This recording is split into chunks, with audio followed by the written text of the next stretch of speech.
Bonjour docteur, je suis ravie de vous rencontrer aujourd'hui et j'ai évidemment parcouru avec grand intérêt votre livre où je me suis beaucoup reconnue en tant que patiente et atteinte d'une maladie cardiovasculaire puisque j'ai une malformation cardiaque de naissance. Les maladies cardiovasculaires sont aujourd'hui, vous le savez bien, la première cause de mortalité dans le monde. Près d'1 million de personnes sont atteintes d'insuffisance cardiaque et c'est pour répondre à ces chiffres et rendre attentif le grand public à l'importance de mettre le cœur au centre de tout que je viens témoigner aujourd'hui et je viens vous en parler puisque je pense qu'il est temps de faire comprendre au grand public que c'est important de mieux écouter son cœur. Petite, ayant cette maladie cardiovasculaire, j'étais interdite de piscine. Ado, alors que j'étais grande sportive, j'étais interdite de compétition. Le monde, au début, s'est construit avec des interdictions à cause de mon cœur. Jusqu'au jour où, finalement, j'ai traversé l'avenue de Friedland à Paris. Je téléphonais à une amie qui m'a dit « Mais pourquoi cours-tu ainsi et où vas-tu ?» Et je lui ai répondu « Mais que je marchais tout simplement, je traversais tranquillement l'avenue Friedland. » Et là, elle m'a dit « Mais tu es très essoufflée. » Et du coup, ça m'a alertée, j'ai consulté un cardiologue à nouveau et j'ai été opérée un cœur ouvert à l'âge de 42 ans, puisque du coup, on m'a placé une valve aortique mécanique. Voilà. Alors bah oui, le cœur c'est la pompe centrale qui fait, qui distribue le sang aux organes. Hein. Donc c'est une pompe assez merveilleuse qui bat environ 3 milliards de fois dans une vie. Hein. C'est finalement l'espérance de vie qu'on peut avoir à la naissance si on compte que le cœur bat entre 50 et 80 battements par minute et qu'on estime qu'on peut à la naissance vivre 80 ans. Donc c'est important d'en prendre soin, c'est important de l'écouter. Et en fait, c'est vrai que vous parlez de l'essoufflement. En fait, parmi les symptômes qui sont liés au cœur, il y a 4 symptômes. Le symptôme que vous évoquez, donc la dyspnée, est un symptôme un peu difficile à mesurer puisque les gens n'y font pas trop attention. Finalement, souvent les gens adaptent leur vie par rapport à cette sensation d'essoufflement, quitte à rester chez eux et ne pas sortir. L'essoufflement, c'est un essoufflement à la marche, un essoufflement à l'effort, à quel type d'effort? Et ça doit donner un petit peu la puce à l'oreille, hein, puisque finalement c'est un symptôme qui doit alerter sur la présence d'une maladie cardiaque et en particulier vous en parliez de l'insuffisance cardiaque. Le deuxième symptôme, c'est la douleur thoracique. La douleur thoracique, souvent, c'est une douleur qui est oppressive, médiothoracique, qui va durer plusieurs minutes. En général, pour s'inquiéter, on va dire qu'il faut qu'elle dure au moins 15 minutes, 10-15 minutes. Elle ne cède pas, elle est persistante au repos.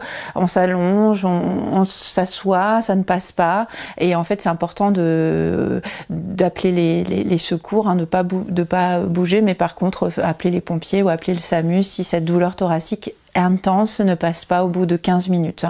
J'insiste parce qu'il y a des gens qui me consultent pour des petits pincements, c'est pas ça, hein, c'est pas des petits pincements intercostaux, c'est vraiment des douleurs intenses qui durent 15 minutes. Les 2 autres symptômes, c'est les palpitations, on ressent son cœur qui bat fort et qui bat vite, parfois de façon irrégulière.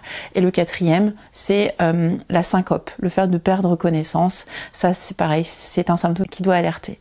Quel est le lien justement entre le cœur, le corps et le cerveau ? Donc le cœur est une pompe, mais c'est une pompe intelligente. Il est connecté au système nerveux autonome. Il est programmé pour réagir de façon très rapide à tous les stimuli extérieurs. Donc par exemple, quand vous avez un stress, par exemple vous avez un chien qui vous court après, eh bien le cœur, avant que vous ayez réfléchi à tout le contexte, finalement votre cœur va de façon très instinctive battre plus vite pour vous permettre de courir. En fait, on a souvent rapproché le cœur des sentiments. Pourquoi? Parce que c'est en fait le transcripteur de nos émotions, hein. C'est à la fois donc la pompe qui nous permet d'agir, mais c'est aussi la pompe qui nous permet de ressentir. En particulier, on a tous éprouvé quand on rencontre quelqu'un qui nous fait de l'effet, l'être aimé, enfin voilà. Eh bien, en fait, on a le cœur qui va battre plus fort, puisqu'en fait, on a une décharge d'une neurohormone, enfin l'adrénaline, qui va en fait enclencher une augmentation du rythme cardiaque et de la force de contraction. C'est pour ça que depuis très longtemps, finalement, le cœur est l'organe des sentiments ou du sentiment amoureux. Mais en fait, il n'est que le transcripteur finalement d'une série de réactions automatiques et instinctives qui font le faire battre plus fort. Mais c'est celui qu'on ressent.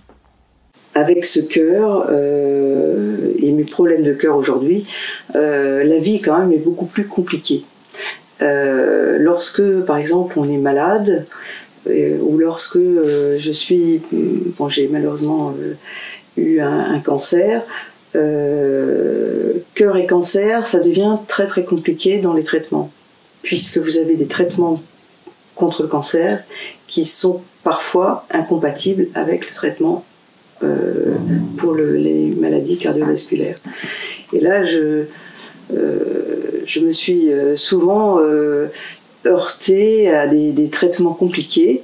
Et je disais souvent, je me retrouve entre le marteau et l'enclume, notamment pour les problèmes dentaires. On me disait, il faut baisser votre taux d'anticoagulant. Et le cardio me disait, non, vous devez absolument le maintenir. Ah, qu'est-ce que je fais? C'est très compliqué, cette vie, quand on doit à la fois gérer cœur cancer, cœur problème dentaire, voilà. Vous avez eu plusieurs maladies qui sont malheureusement des maladies fréquentes, hein. Les maladies cardiovasculaires, chez la femme, c'est la première cause de mortalité et le cancer, la deuxième cause de mortalité. Donc effectivement, à partir d'un certain âge, je dirais à partir de 50 ans, c'est pas rare d'avoir un problème cardiovasculaire et un cancer. Moi, je le vois pour beaucoup de patients ou de patientes. Ces chimiothérapies ou ces traitements contre le cancer vont avoir des interactions avec le cœur. C'est pour ça qu'aujourd'hui, on développe beaucoup de recherches autour de cette thématique de cardio-oncologie, hein, pour permettre en fait de trouver les bonnes façons de traiter les gens, hein, le mieux possible pour finalement répondre à des problèmes, puisqu'en fait, pour mieux savoir quels sont les effets des chimiothérapies d'un point de vue cardiovasculaire, et réciproquement, quand on a un problème cardiovasculaire, de savoir quel type de chimiothérapie on peut avoir. C'est pour cette raison que je me suis engagée à soutenir la Fondation Cœur et Recherche, parce que je pense que c'est vraiment important de travailler sur cette transversalité, donc de financer la recherche des maladies cardiovasculaires, notamment cœur cancer, cœur pollution. En fait, ce qui est important, c'est d'avancer sur le diagnostic des maladies cardiovasculaires, avec par exemple des registres, et puis pouvoir développer derrière des actions de prévention cardiovasculaire sur des populations ciblées, de faire des études scientifiques qui permettent de répondre à des questions précises dans des populations, pour mieux prendre en charge les gens.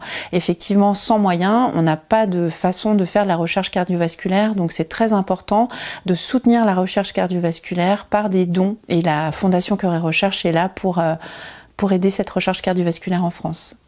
Absolument, et je pense qu'il faut vraiment qu'on arrive à sensibiliser d'une part les entreprises, d'autre part les politiques, pour pouvoir aboutir, je pense, à une campagne cœur qui permettrait de replacer le cœur au centre de tout, parce que un cœur en bonne santé, c'est l'assurance vie. Un cœur, une vie, oui, on n'a qu'un cœur, on n'a qu'une vie, et en fait, c'est sûr que quand le cœur s'arrête, c'est fini.